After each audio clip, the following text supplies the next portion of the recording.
গুলি হয়েছে। আচ্ছা বলুন তো, এই আযাবগুলি শুধু সেই যুগই হয়েছে আর আজকাল আসবে না?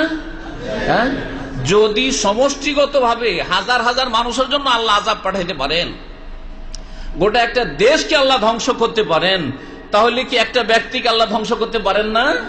তাহলে আপনাকে কি ভয় লাগে না? পাপ করে ভয় করা উচিত। দুনিয়ার ক্ষেত্রে কে ক্ষতিগ্রস্ত হতে চায়? আখিরাতের ক্ষেত্রে অনেকে অবুঝ আছে। যদি বলেন যে ভাই বিড়ি সিগারেট খায় না, এটা হারাম, কে বললো হারাম? এটা মাকরুহ।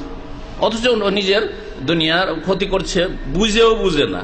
আর আখেরাতের ক্ষতি করছে, ওটা তো বুঝেই না যে এই হারামটা খেলে আখেরাতে এই হারাম খাওয়ার জবাব দিতে হবে, আর এই হারাম কথা বললে জবাব দিতে হবে, হারাম দেখলে জবাব দিতে হবে, আমি ফরজ নামাজ ছেড়ে দিচ্ছি, জবাব দিতে হবে। আপনি নামাজ পড়ছেন না, অনেকে নামাজ পড়ছেন, আল্লাহ হিদায়াত করেন।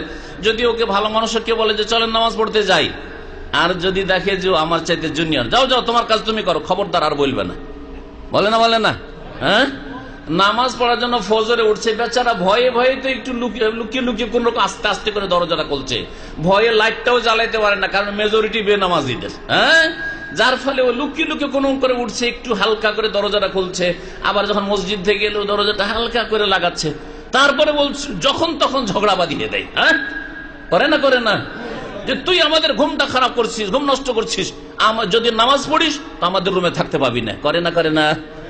আমার ইসলামী সেন্টারে অনেক এই বাংলা ভাষী বা ভাইরা অভিযোগ করেছেন যে সে কি করবো, আশ্চর্য হবেন আপনি, ওদেরকে নামাজ পড়তে বলা তো দূরের কথা, একদিন নামাজ পড়তে বলেছি তো বলছে যে যা তুই চলে যা, খবরদার আজকে বললি আর এই কথা মুখ দিয়ে বের করবি না, আর যদি এই কথা বলিস তো যা অন্য রুমে চলে যা, এখানে তোর ভাত নেই।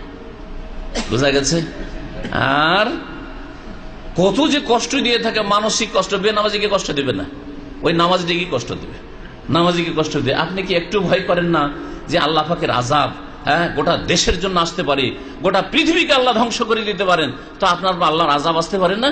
আপনি বেনামাজি হয়ে শুয়ে আছেন, আর ওই লোকটি নামাজ পড়তে গেছে, ওই সময় কি আল্লাহ পাক রব্বুল আলামিন আগুনকে বলতে পারে না, বিদ্যুৎকে বলতে পারে না, এই যে বিদ্যুৎ ওই যে শুয়ে আছে বেনামাজি গুলো ফজরের সময়, জ্বল তুই জ্বল, হ্যাঁ, বলতে পারেন না আল্লাহ রাব্বুল আলামিন?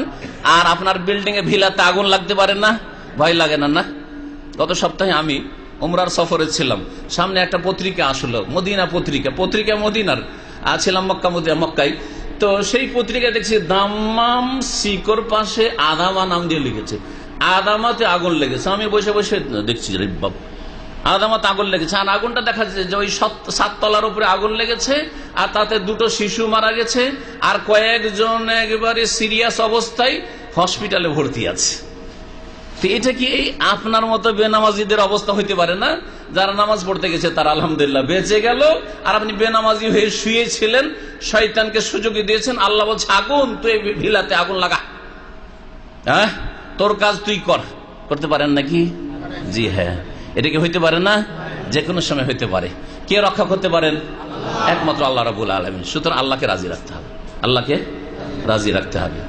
আপনি বেনামাজির কারণে আপনার ছেলে মেয়ে শিশুরা জ্বলতে পারে, হয়তো কোনো কাজকর্মে ডিউটিতে আপনি বেরিয়ে চলে গেছেন, কিন্তু আপনি বেনামাজি, আপনার ছেলে মেয়েগুলি ছিল বাড়িতে আগুন লেগেছে, ওরা দিশাই পায়নি, জ্বলে গেছে। হইতে পারে না? হইতে পারে না?